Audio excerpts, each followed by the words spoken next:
Okay, so we're live now. All right. Hey, everybody. And so we'll be looking right Oh, here. Then. okay.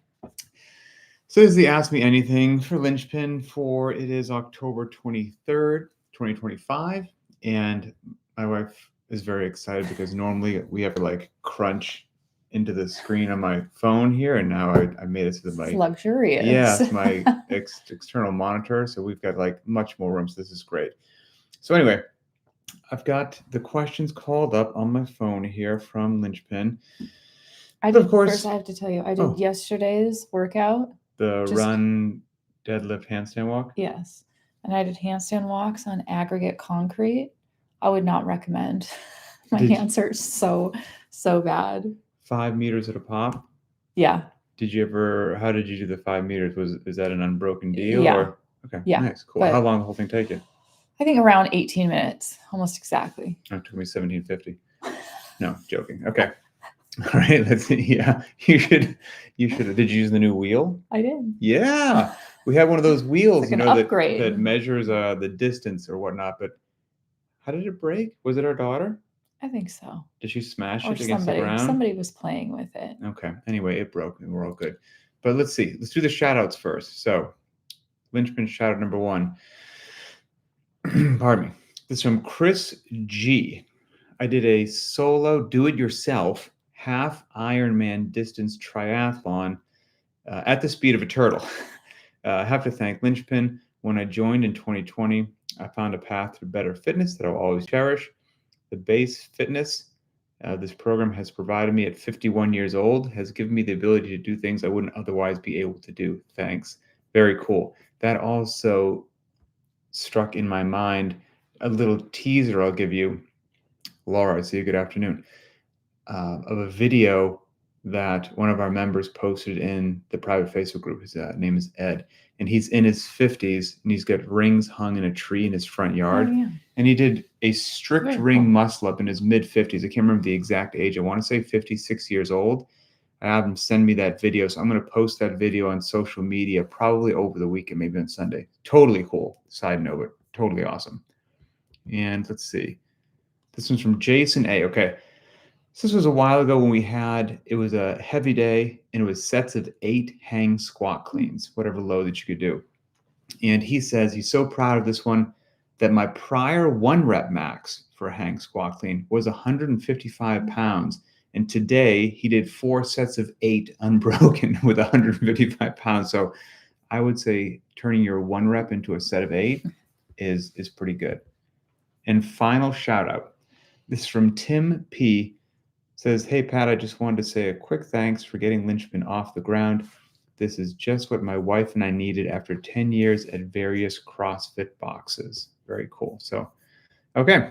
And as always, I have seen the questions. I have thought about my responses and prepared some answers, done a little bit of digging if need be. Emily has seen nothing. And so she's going to just, off the cuff, contribute where she wants to or whatever. So here we go. I think they're pretty straightforward today.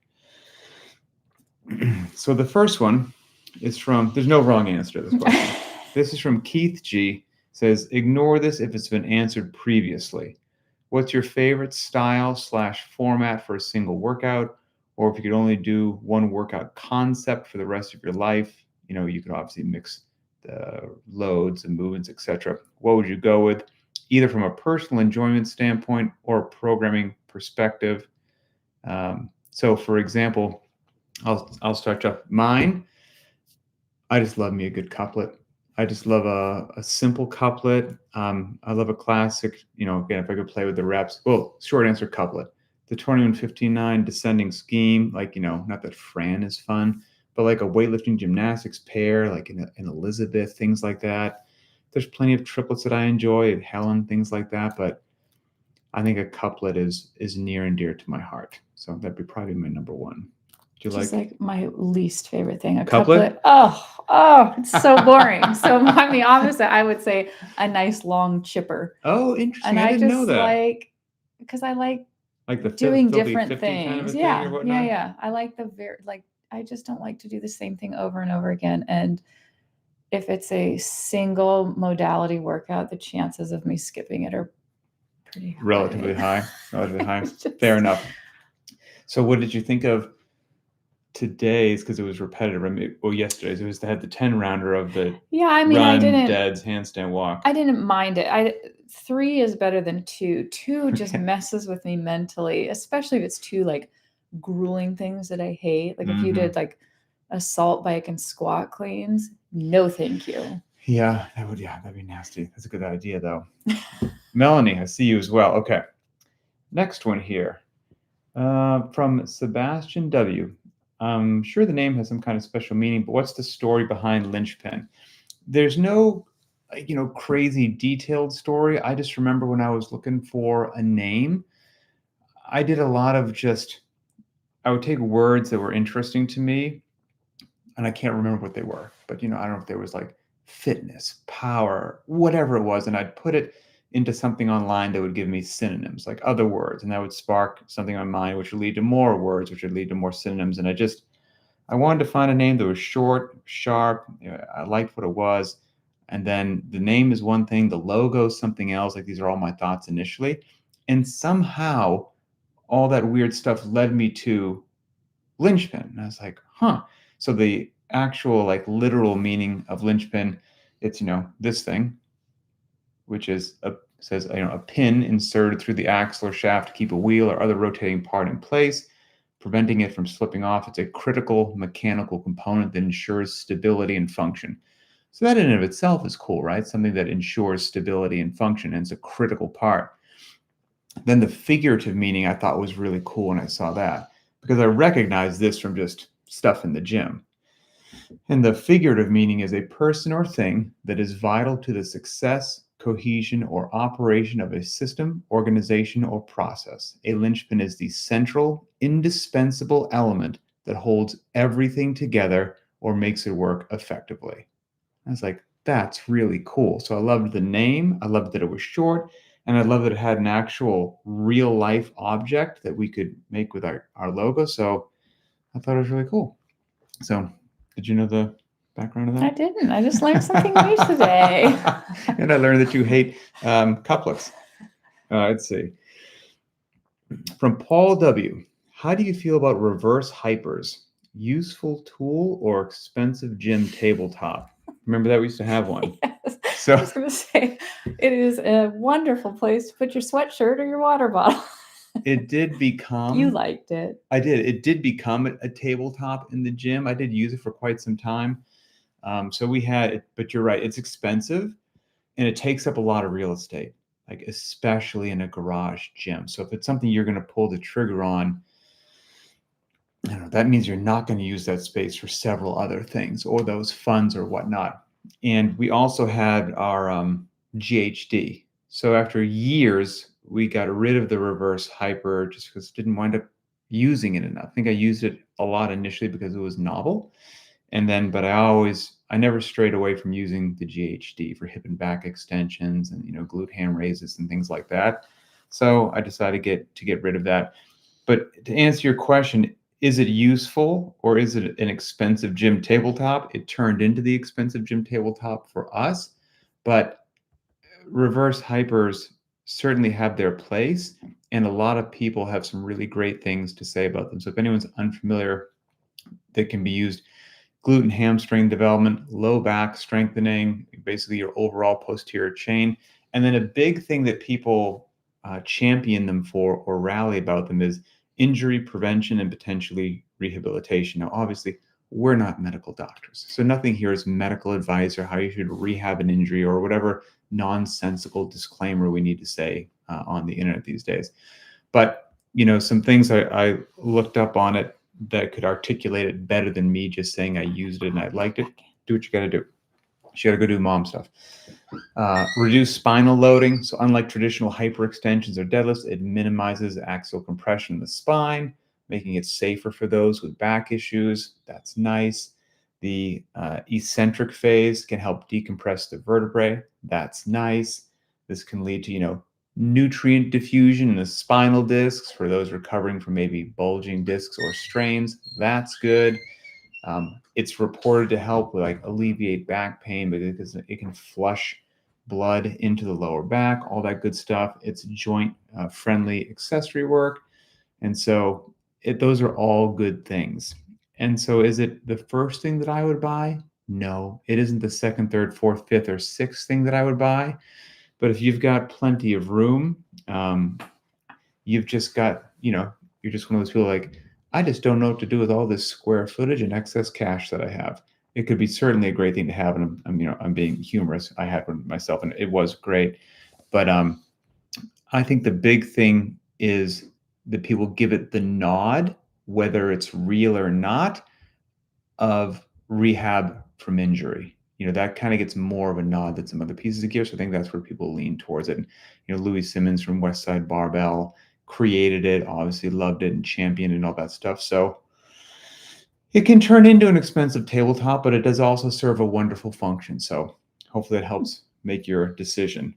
I mean, we haven't missed it. Yeah, I'm not the right person to ask. I never used it. It's just one of those things. And again, I know they're really valuable. I just know for me, it's one of those things that it's just one more thing to add to the list. That You want to get in and out of there. Yep. I'm not going to do it. Let's see. All right. From Greg M. Thoughts about a 2026 CrossFit Games meetup? I'm going to have to give you a definite maybe. So that's getting asked because it did just get released that the location next year is going to be San Jose, California. Mm-hmm. And I know we have some Lynchpin members that were very, very happy when that got announced. It was basically going to be in their backyard. And a whole other group of Lynchpin members said, I'm claiming your couch because I'm going to be there and you're now going to be my, overnight stay. So we went on our first date in San Jose. I do remember that. I ordered a basic breakfast and she's like, this dude's basic. I thought you were a weirdo food person. Yeah, we do go to a nice restaurant in Santana Row. And I think I just got like bacon and eggs. Mm-hmm. Like instead of like any kind of fancy omelet or a scramble or whatever, it's just like 3 or 4 eggs and some bacon. She's like, I didn't know that is where it's going to be. Yeah, San Jose. Anything to Yep. So potentially, I mean, if that's an easy flight for us, we know people in the area, so that's not out of the realm of possibility. It's probably sunny there when it's not sunny here. Yeah, I mean, it could be nice. That's not. Where are the Olympics going? LA. When? 2028. 2028. That's Emily's dream. I'm very passionate about the Olympics. I've never gotten to go, and I really want to go watch the Olympics with it back in the U.S. It's your dream. It's the same year that Deacon graduates from high school. I'm trying to be like, let's go on your graduation trip to the Olympics. That was her dream to go to the Olympics. Didn't work out. But now I want to watch. Now she's here doing the AMA. Okay. Okay, let's see. From Maria G. For the life of me, I can't do dips. I don't know if it's a strength thing, the fact that I have a bad elbow, or mentally I just can't. Any tips for getting better at these or modifications that are acceptable? So, first of all, I mean, you don't know if it's a strength thing. Dips certainly are not easy. So let's just go ahead and say that. Especially for females. I was going to say that, but I want to get a lawsuit. But that's just the God's honest truth right there. There is a reason that, we're talking about gymnastics. Gymnasts don't do rings. They don't female gymnasts don't do rings. And then if you go back and watch that one, what was it, regionals 2014? The difference between the men and female time of like that massive set of, I think it was 100 ring dips. And the men's were pairing their pecs. Yeah. I mean, the difference between the men's time and the women's time was like astronomical. Mm-hmm. The women, that's a hard skill. There's a lot of stuff that we do in CrossFit. And again, whatever you do all the time becomes mundane and becomes normal. You don't realize actually how really hard it is and how much of a superhero you are compared to like a lot of other just regular people walking around planet Earth. And then, like you said, on the female side of the house, if you're walking around with like pull-ups and dips, it's big time. In all honesty, ring dips is one of the things that I've mostly removed from my tool belt. I'll do them maybe every third time that they're programmed. Otherwise, I'll just do bench dips. They don't feel good anymore. They hurt my shoulder, left one. So for the most part, I've scratched those, and I'm totally okay with that. Do you have something in the left shoulder that's not in the right shoulder? I don't know. Yeah, I don't know. It's just tweaky. Just life. I just avoid it. We should get, because I wouldn't actually mind getting, is like a set of those Matador bar dips. You know what I mean? So you could actually do bar dips instead of ring dips. Those portable ones? I don't know if they're portable. Like Rogue makes one now. I don't know where it usually goes on an upright. So we only have the uprights on our squat stand, but it bolts on. It's just a set of... I don't think I've ever seen those. I thought you were talking about those, like, those portable parallel. No. Actual like bar dips. Oh, I've never. Yeah. Oh, huh. Because the boys would probably like those too. Yeah, I would be much more inclined to do bar dips than ring dips. Mm-hmm. So anyway, dips are really, really hard, by the way, Maria. So now you say the fact that you have a quote unquote bad elbow. Bad elbow could mean anything in the world, from it's, cranky every now and then, to you've actually had an injury, to whatever. I mean, who knows what a bad elbow could mean? But if you really do have a bad elbow, like, I'm sure that's not helping your whole ring dip progression. But for a second, let's just assume that the bad elbow isn't the thing, and you just would like some things to work on, hopefully getting towards some dips. Things that you could work on: negatives, great thing to do. Banded dips. Bands are your friend. Bands are wonderful, and you could just, as you build capacity at certain rep ranges, use a lighter band and a lighter band until you're eventually, doing as much of the load as possible. Like she said, bench dips, box dips, things like that. And that allows you, same kind of with a band, to use as much or a little foot assist as needed. So use, just like you use the minimal band, use as minimal leg assist as needed to make it as demanding on your upper body as possible. You want to stress the system that you would like to improve. And so don't just make it a leg exercise, so to speak. Close grip bench press could be your friend. There's more midline than people realized in dips in your body position. So keep working on the midline, whatever you can do, hollow rocks, V-ups, sit-ups, planks, good stuff like that. Skull crushers, old school gym bodybuilding skull crushers with like dumbbells or a barbell. Push-ups are going to be your friend. So all of those things you could do for sure. Hello from Finland. What's up, Finland? Okay, let's see. I'm curious to hear your thoughts on this. Okay, this is from Brian T. Pull-ups. Thoughts on thumb placement, either on top of the bar, a little suicide grip, or wrapping your thumb around the bar. Same for knees to elbows, toes to bar, etc.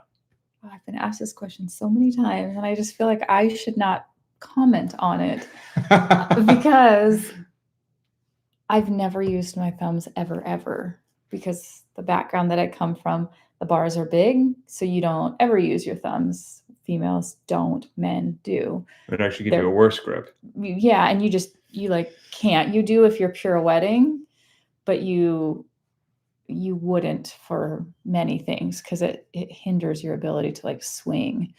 So I've never used it. That being said, I actually have seen people fly off the pull-up bar in CrossFit gyms for not using thumbs.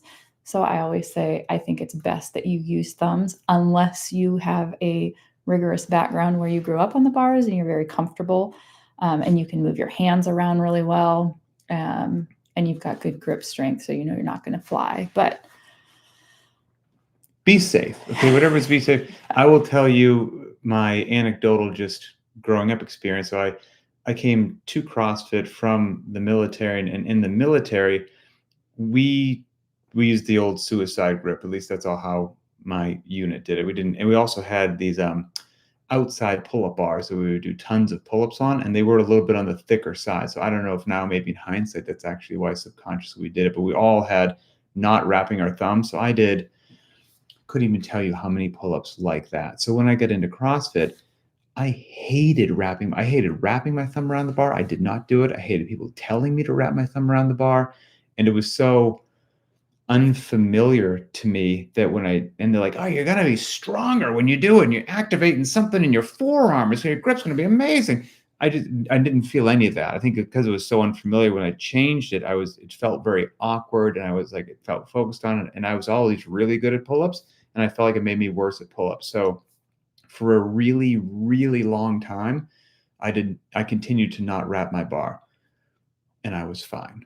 and everybody that came out of the military and get into CrossFit, we were also fine. I think your kip swing has a lot to do with it too. If you've got this Mine's gorgeous. I was going to say, if you have a tremendous kip swing and you have a lot of shoulder mobility and you can drive your head through, I would be very careful because you've got so much more swinging and momentum. Whereas like I've watched you and you have frozen shoulders next to nothing. So even if you flew off the bar, you're not going to go anywhere. You're going to go right there.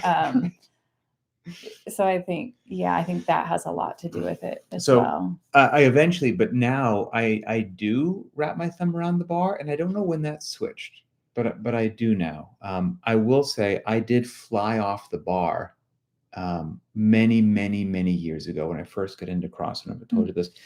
My friends and I had built like this makeshift pull-up bar in our garage. It was made out of thick piping. We didn't have any idea what size to use. It was clearly too thick. And the way that we made it, it wasn't really secure in the wall, so the bar would spin a little bit. It wasn't a secure bar. And I was being goaded into a max set of kipping pull-ups over a concrete floor with no matting by my friend Jomo. And I was getting to that point where like I only had a couple more in me and I was going to give it this oomph of a kip to try to get it. And I'm sure that my grip was slipping, but my ego was there. I wanted to get a certain number and the bar rotated. Anyway, I kipped, kind of got my chin in the bar. My grip went off and I hit the concrete on my back as if you threw like a dead hippopotamus on the floor from like 10 stories up. Like that was the sound that it made. The first sound you heard was that sound, which could have potentially involved paralysis. The second sound you heard was my buddy uncontrollably belly laughing at how hard I'd hit the floor. That is a true former military buddy. And as I laid there in pain, he just was wiping tears out of his eyes. I don't remember if I was injured, but I'm obviously okay right now. But anyway, long story short, I do that. The actual, like, take it for what it's worth, answer would be that holding the bar with your thumb wrapped around the bar should lead to a stronger grip, more activation, supposedly, in some musculature of your forearms. The thumb not wrapped around the bar is supposedly preferred by a lot of people to do like bodybuilding. As a matter of fact, like Arnold Schwarzenegger used to swear by that, and he would say, I don't know if it's true, he would say that if he didn't wrap his thumbs around the bar, that he got more focus and emphasis on the lats for a lat spread engagement and musculature hypertrophy development. So take that for what it's worth. So. Well, then there was a question, thumbs around the bar, but are knuckles above the bar? Yes, for as long as you can. I mean, yeah. I'd say when I grab the bar, my actual knuckles on my fists are probably, because my arm's straight below the bar like that. Whereas when my knuckles are above the bar, I'm almost like in a false grip sort of a thing. Yeah. And I would be willing to bet. I actually think I put my hands up a little bit higher because I know they're going to slink down. And like, especially on toes to bar, I start really high. And then by the last couple, I am hanging just by my fingertips. Now I'm very aware of what's going on with my hands. So I know when to stop so that I don't fly off the bar. I think that's just a lot of time. Don't fly off the bar. Yeah. Whatever you got to do. Okay, let's see. The next one. This is from Corey C. What is something that CrossFit has taught you that applies to everyday life that you are appreciative of? I've had time to think about this, so I can go first. I thought about this for a moment, and I think I can really honestly say that, as corny as it might sound, and I wasn't a gymnast, but like how my body moves when I'm like picking something up or moving objects. I did years and years of classic, bro session bodybuilding split, Monday and Thursday, chest and tries, back and buys, hit the elliptical, do some crunches on the side, lift with my buddies, 3 sets of 10, like for years and years. During all that time, I don't know if I had to like go in the backyard and pick something up heavy. Like I never thought, because we didn't do deadlifts. We would do leg extension and leg curl. We didn't back squat. We do the leg press.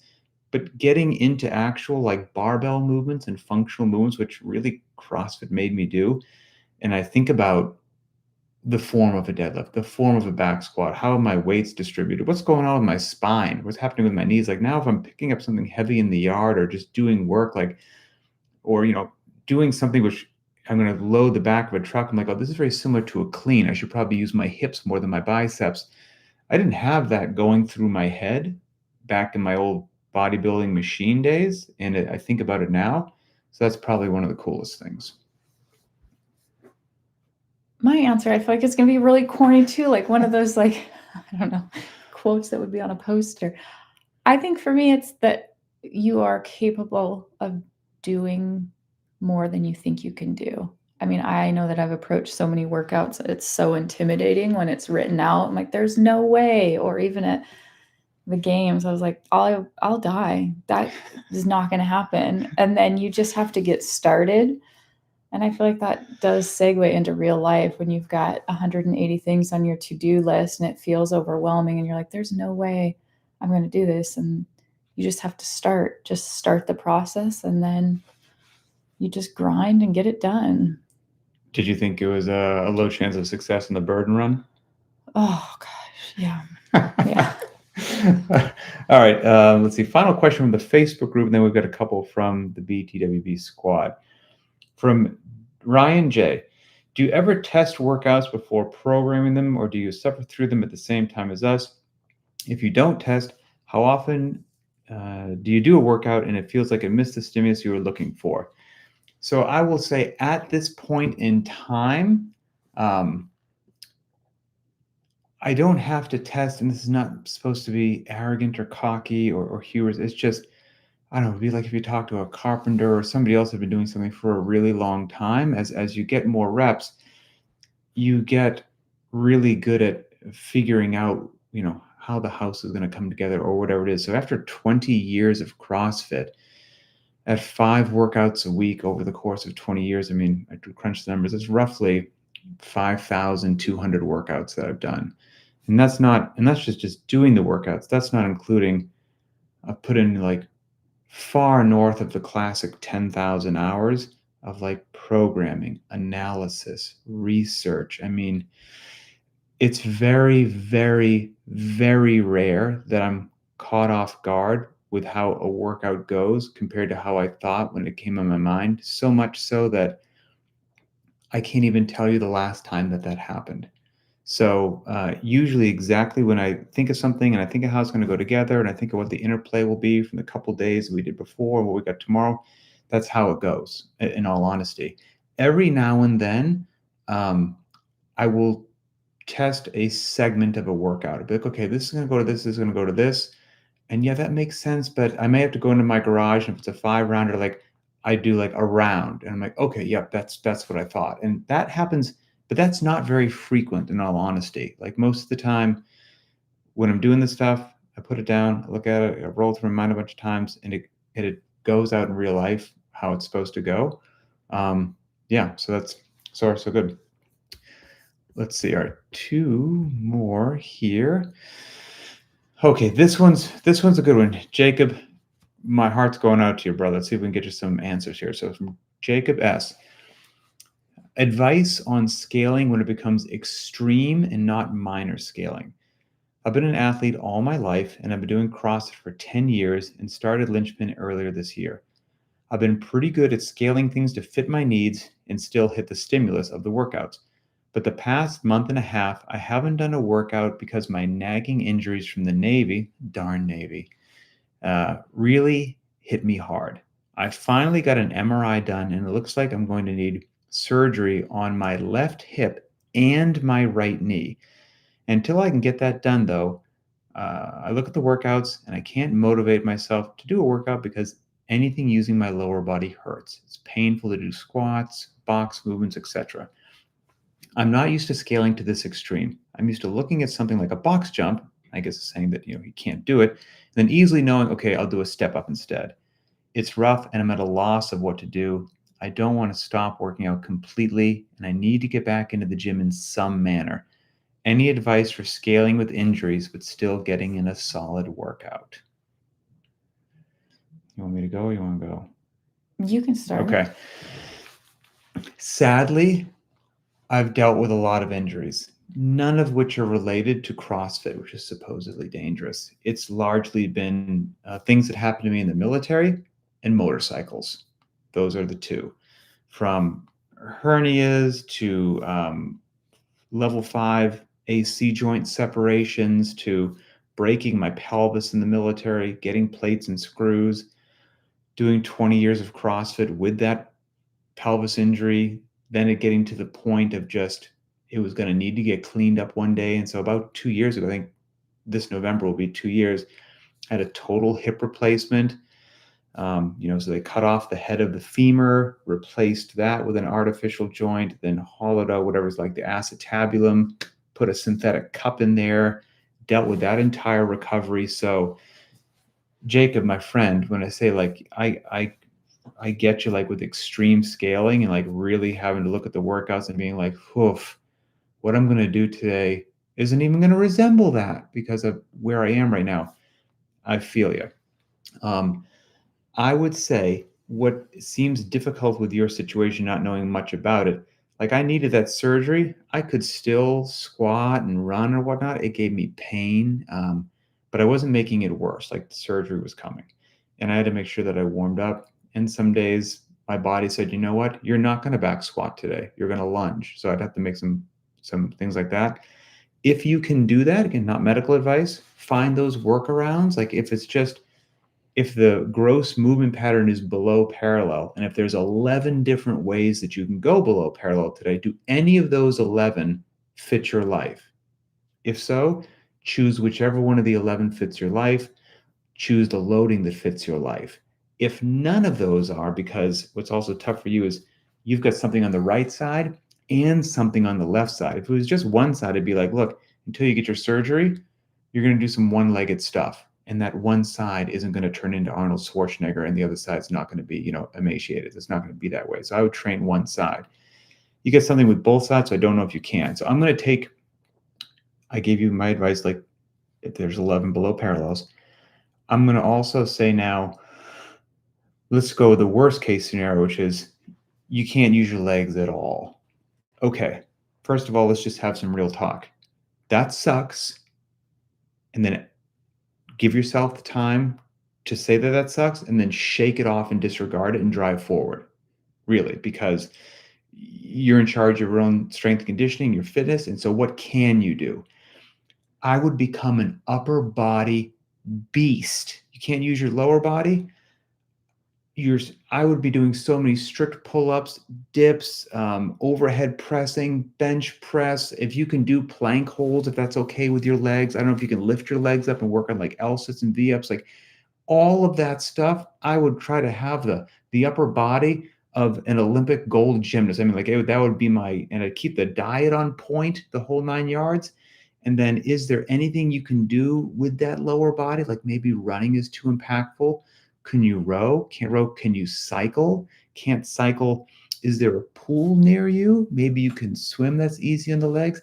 Can't use your legs. Can you put a buoy between your legs and just swim upper body? Like I would make a list of what you can do. And then I would dive into that, get the surgeries that you need to get, and then come back with your rehab, ego out of the way, and crawl, walk, run back and be smart, because you hopefully will be able to come back to fitness and a quality of life that you want. And just the final resources that I'll give, again, from these knucklehead things that I've done. Where did I just have these things? Hold on. Okay. So, very not random. You can watch it on YouTube or find the podcast. Episode number 5 is called Working Out with an Injury. There might be some useful information there. And then the 2 episodes that focused on my hip replacement stuff is episode 139, entitled Pat Needs a Total Hip Replacement. And then episode 149, which is entitled Rehab After a Total Hip Replacement. Again, not medical advice, but I talk about what I did. The rehab program that I came up with worked really well. And in the show notes under YouTube, there's actually a hyperlink you can click on that will give you the document that lays out the rehab program that I created for myself. So that's what I'd say. Yeah, I think that's all great. And I'm sorry that you're dealing with that. I too have dealt with a lot of injuries and chronic pain, and it's awful, and it can really wear on you mentally. I guess my only piece of advice is if you need the surgeries, you're at that point, you're at a healthy weight, you know, if there's weight to lose, I would go that direction personally. I think it's amazing if you just peel off 20 pounds, how much better your knees and hips and stuff can feel. If you're putting extra pressure on your joints and stuff and they're already like, you know, injured, that can make you feel better. So that's an area I would focus. But if you're already there, I would push for that surgery and try to get it done sooner as opposed to later, because you're just delaying what will actually make you feel better too. You know, now you're just going to continue to be in chronic pain, and it's awful. It affects every aspect of your life. So yeah, I'm sorry. Good luck to you, Jay. Keep us posted, my friend. I mean, it's not fun, but this too shall pass. You know what I mean? And even if your fitness, not to get on a tangent, we have one question left. Even if your fitness looks a little bit different, because maybe these injuries are so severe, what's going to happen that you'll come back to a really high state of ability, but not what you were in your prime. Again, I'm sorry, and that sucks. I currently live that life. From my total hip replacement, my daily chronic pain is so much better. I have no complaints. I was at the point where I could not put my sock or my shoe on my right foot. My arthritis was so bad, I couldn't touch my right foot. I can put my sock and my shoe on my right foot. That's really cool. Is my back squat number where it used to be? No, it is not. Is it better than the average citizen? Yes, it is. And so, like, you just got to kind of, you're dealt the cards that you're dealt, make the smartest decisions that you can. Okay. Final one. From Tracy J. Here's what she had to say. Cindy always destroys my quads. I don't know what it is about doing air squats and Metcons versus heavy squat days or other squatting movements, but I have such a hard time moving around the next couple of days afterwards. I'm still sore from the Cindy Randy combo that we did this past weekend. That was a burner. Oh, however, she did a workout demo, in case you haven't seen that, so check that out, where she accidentally used the men's weight and was like, this is miserable. I almost turned the camera off at 4 rounds because I actually thought I was going to vomit. It was such a lung inducing that I was like, man, I am just so out of shape. And then when I was done, I was like, gosh darn it, no wonder. Made me so happy. Oh, it was awful. However, there was another workout a couple weeks ago with kickstand squats, and then did some air squats as accessories, which was 100. Did some foam rolling, but I was fine. I also did a 1,000-meter time trial that day. Don't know if that had any influence. Anyway, air squats seem so simple, yet so diabolical. Is there anything I can do to recover better? So, Tracy, I have the same problem as you. My quads also get destroyed so easily. Air squats are one of the hardest things for me. I don't know. I've chalked it up to that's just how I was created. And there's some actual evidence that, like, what you're feeling is not crazy, because you also said compared to even like a loaded squat, they seem to blow you up more. So interesting things about air squats is you're usually going to find them compared to a back squat in a higher number of repetitions. So the volume's going to be higher. We had the UPS guy or the FedEx guy just came to our front door. We can see him out the window. Hopefully it made his day. And when he approaches, like, our little Ring camera or whatever we have there, you could set it so that, you could set it where it makes a sound or tell somebody you're being recorded. We have it set right now that it plays like spooky Halloween music. And so we heard like these organs playing. So hopefully he enjoyed that. But anyway, on air squats, they're going to be high volume most likely. And the number is going to be high, and then you can cycle them really, really fast. And so you're going to be doing a lot of work in a relatively short period of time. So that in and of itself is just going to dose you up. I will also say that the air squat, you've got a lot of musculature involved, but let's say for the prime movers, you've got quads, you've got hamstrings, you've got glutes. On something like the air squat, the quads are doing the lion's share of the movement. So depending upon what exercise science you want to listen to, 50 to 70% of the work is being done by the quads, and shifting over other stuff to the hamstrings and the glutes. So let's say it's on the high side, it's 70%. So that right there is going to dose you up. And then if you're doing good full depth squats, Once you get below parallel, because your quadricep, the primary point of that is to extend your knee, to flex and extend your knee. Your hamstring, and to some degree your glutes, opens and closes your hip. So the quad, flexing, extending your knee, the hamstring, more of a hip extensor. And then once you get below parallel, you've got a lot of extending to do with that knee. So the quads are doing a huge amount of work in air squats over and over and over again. And there's not a huge need for the hamstrings to do a ton of work, because by the time you get to the top, especially with some momentum, opening your hip, you don't have a barbell on your back. So that last bit of hip opening, it's kind of easy load really for the hamstrings, compared to, like you said, these feel more quaddy than barbell work. And you're right, because if you have that barbell on your back, yes, the quads still play the same role, but then on the way up, the opening of the hip becomes way more important and stressful, or more of a challenge than the air squat. So those hamstrings really come into play with a loaded squat. So what you're feeling is totally normal. And then if you're doing some things maybe with your squat mechanics that you're not even realizing it because you're moving fast, and the weight is not in midfoot, but maybe you have a tendency to rock a little forward onto your toes, onto the balls of your feet a little bit. Well, now you're taking that movement, which was maybe already doing 70% of the work, and you might be even bumping that up a little bit more. And now your quads feel like they're just blown up. I know that's what I do. Blown up and shredded. Things that I do at the end of workouts, doesn't matter the workout, to hopefully feel a bit better. On the days that my schedule allows and I get to do a cool down and I get to do a stretch, I notice it. I feel better. If I can do a little post-workout liquid, a little bit of food, a good night's sleep, some water, like all those things add up. If the next day, foam rolling is wonderful. If the next day you're feeling dosed up, what actually might feel really good, because you might be like, oh, my quads are killing me, my legs are killing me, I'm not going to use my legs. That would make sense. But the opposite can actually be true, of moving that musculature, not doing another workout, but like moving it instead of letting it not move, could help just flush some things out. And even though it might be a little uncomfortable in the moment, you might feel much better the next day compared to had you not done that. So that's something that I would say. And the interesting thing about air squats, and again, take this for what it's worth, because no two exercise science can agree exactly on it.